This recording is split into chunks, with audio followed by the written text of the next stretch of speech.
Good evening, YouTube. Brew by me, back again. How y'all doing? Good, I hope. Anyways, I'm gonna do my last review of the night.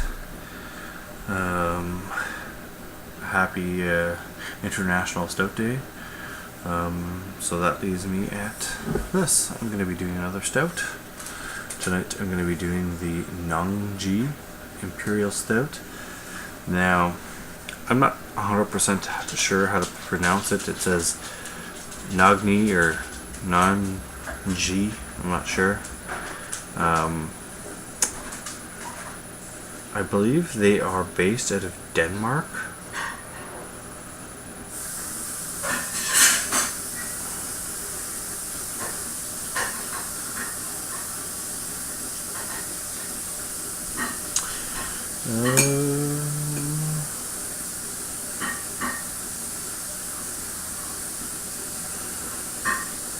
Norway. So they're brewed out of Norway.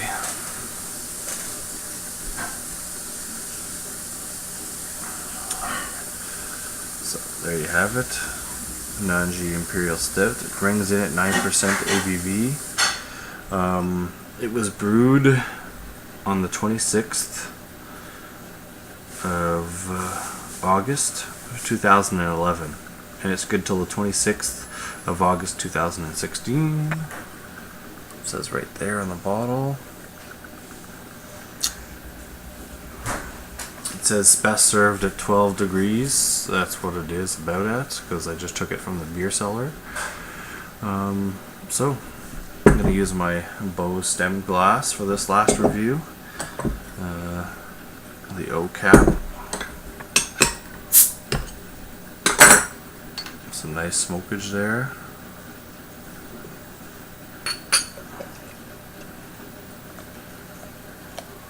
So it's 2013, so this is a 2-year-old beer.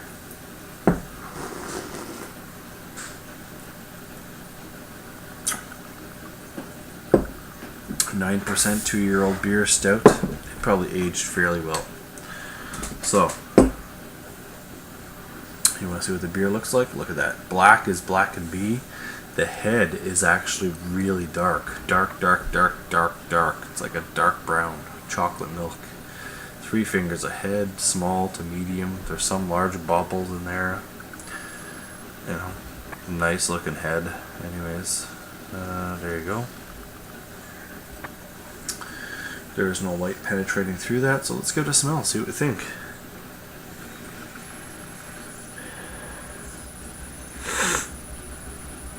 Chocolate, roasted malts, coffee, dark dried fruits,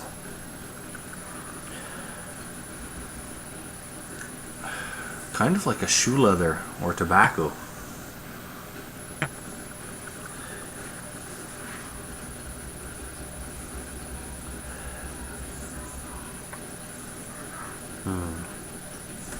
Yeah, I'm getting a bit of like shoe leather in there, and I'm getting a bit of tobacco, like that sweet cigar type tobacco. The beer is pouring really dark.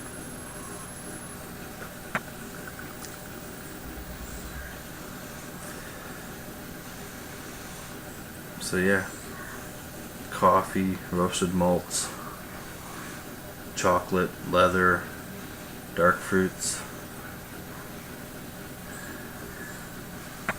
Kind of an earthy floral type of bitterness.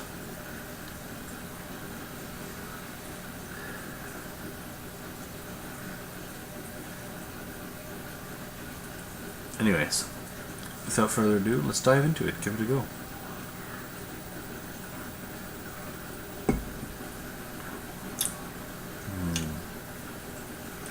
Wow.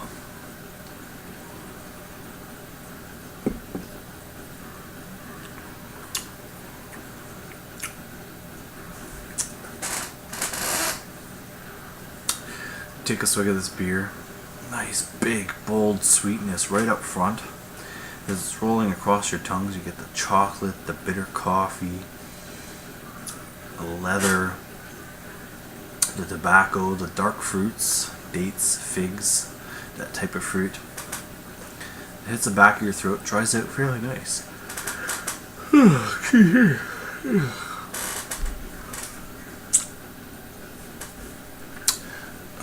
A very light mouthfeel, but it's more of a medium to upper medium body.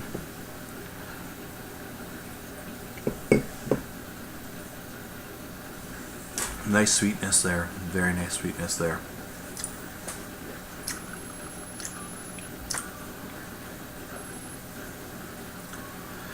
Yeah.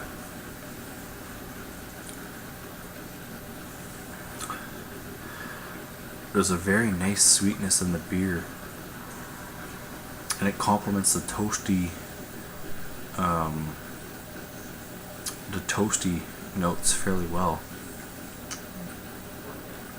It's kind of like a sweet toasty balance. And you get some of the roasty qualities as well.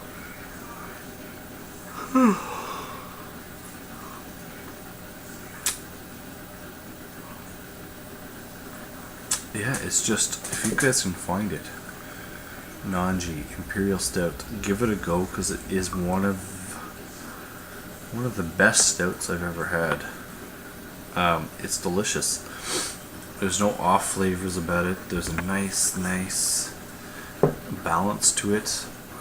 Very earthy floral type hops. A nice sweet chocolatey, velvety kind of mouthfeel. You do get hints of leather and tobacco, dark fruits, dates, figs. So yeah, not much more I can say. It's definitely a delicious beer, so if you can find it, get it, give it a go.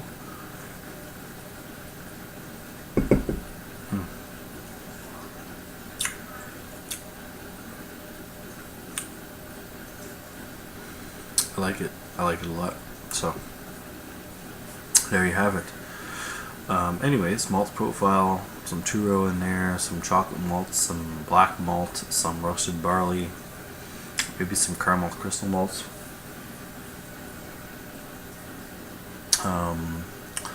Hops, Fuggles, Golden, East Kent, Nugget, that type of hop is in this beer. The yeast is probably one of the things that give it those weird characteristics, like the leather and tobacco. But I'm not 100% sure. So, anyways, there you have it. I had 3 Imperial Stouts on an International Stout Day. So I'm fairly happy that I got to enjoy these. I'm gonna try and get some more beer reviews. I had a couple of requests. People are saying, well, you know, you're a home brewer, why don't you review some of your home brews? Well, I can do that, no problems whatsoever.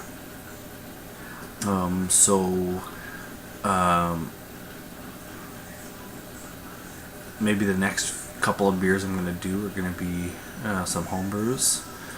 I do have 4 on tap. I have 1 that should be ready soon, and there's another one that I have to throw into the keg. So the ones that I have on tap right now are my Pineapple Pale Ale, which is the oldest one on tap. I have a West Coast IPA. I have an Amarillo Pale Ale, which was kind of a smash. I just basically took 2. A smash is generally one type of grain, one type of hop, boom, you're done. But I kind of twisted it a bit. I added 2 types of grain and 1 type of hop, so that's the Amarillo Pale Ale. So there's 2 types of grain, 1 type of hop, and then I have a Citra Pale Ale on tap as well. And that one has 2 types of malt as well. It has your basic two-row, and it has some Cara Pils, Cara Foam, I believe, and it's a Citra hop. Now, The next couple of beers I'm going to be making, I'm going to do the odd experimental one. Like, I have a couple of ideas on ones to make, and I'm also going to make a couple more. Basically what I'm going to do is there's going to be a lot of pale ales, just because of the fact that I like pale ales, and I'm going to incorporate one or two types of grain and one type of hop, different hop every batch. So the first two I did were Amarillo and Citra. The next two, I don't know what it's going to be. I have over 30 different types of hops, so we'll see. We'll see where it goes from there. Other than that, there is 2 beers that should be on tap fairly soon. One of them is going to be my pumpkin ale. It's November, so it's a little late, but anyways, I got caught up in things and stuff, so I got busy. So I do have a pumpkin ale on tap soon, and I do have an Oktoberfest, which is kind of late as well because we're in November, but that'll be on tap soon. This weekend or on Monday or Tuesday, I'm going to go try and fill up my CO2 tank so that I can force carbonate the Oktoberfest, just because the Oktoberfest is a lager, right? So it's been in the kegerator for over a month now, and the temperature started at 15 degrees and went down to 0. It's at 0 right now over the course of the month. So in order for me to carbonate it, I have to force carbonate it, because otherwise I'll have to take it out of the kegerator and leave it sit for a couple of nights, 1 or 2 nights, so it brings it down to room temperature, and then I have to add sugar, corn sugar, obviously, and then the corn sugar will take another week or two to carbonate the beer, because if the beer is too cold, it's not going to carbonate with sugar, because the yeasts have to be able to be active in order to eat the sugar to carbonate the beer. So that's why I have to force carbonate that one. And I'm kind of low on the CO2. There's enough in there to dispense the beers I have, so I have to get it refilled. Anyways, so yeah, that was, I guess it's a beer review / blog, a little bit what's going on. I do have a couple of beers that I'm planning on doing. One of them is a coconut IPA, kind of to acknowledge the one that's, I think it was Stone that did it, Stone and a home brewer. I have a little twist that I'm going to do to it. It is going to be a coconut IPA, but basically I think their recipe called just for grains, and then they toasted the coconut, and then they added the coconut at the end of the boil. I'm going to go a little farther than that and do a little twist. I'm going to try and videotape it so you guys can see what I'm doing with that. The other one that I really want to do, this one is especially for Rhino, is I want to make either a raspberry jalapeno beer or a raspberry blueberry beer. I'm not sure how I'm going to do it or what I'm going to do, but I have an idea, I have a recipe. It's just to figure out if I want to do raspberries or blueberries, and it's to get it going. And I can do a small scale batch, but I don't want to, because then that means I have to bottle it, and bottling is a pain in the arse. So basically I'm going to do a 5-gallon batch so I can throw it in my keg, and the only fear I have with that is I'm not sure if I'm going to like it. But you know what? You never know unless you try it, right? So I'm going to try it. What else? Yeah, I think that's about it. I have a couple of more beers that I'm planning on making.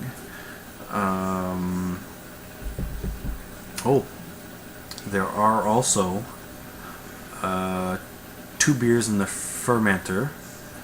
Well, actually 1 beer, and the other one's not really a beer, but it's an alcoholic beverage. One of them is a chocolate vanilla porter. I just put it into the secondary the other day, so it'll be in there for about a week. So I'm gonna put that in a keg as soon as I have one available, and yeah, I'll do a review on that one. And last but not least, there's the other one that's fermenting as an apple cider. Basically what I did is I went to 2 different apple orchards and got half apple cider from one place and half apple cider from the other, because the 2 places don't make the same type of, they don't grow the same type of apples. They grow different apples, and so basically that's why I did it. I went to 2 different ones because my theory is the more variety of apples you have, the better tasting the cider will be. So the cider's been in, it's already went through its primary fermentation, so it's been in, it was 2 weeks. And as some of you know, and some of you may not know, cider takes a very long time to clarify. As you know, cider is kind of brown to start off with. So the brown is gone, but now it's still like a cloudy dark yellow. So it's going to be maybe a few more weeks, maybe a couple months. I'm not 100% sure. You know, cider takes its time. So once that's done, I'll do a review on that as well. So yeah, that's about it. I'm rambling on here, but I kind of thought that I would do the finale of the stouts for the night and give you guys a little heads up on where I'm going. I know a lot of you want me to do more homebrew videos, and like I said before, I don't mind doing them. It's just, it's a little hard for me because I have to find somebody that'll run the camera for me, just because I can't be running the camera and, you know, measuring the grain, measuring the hops, milling the grain, you know, putting the grain in the mash tun, putting the water in the mash tun. It's just too much, and I forget steps. So I'm gonna try.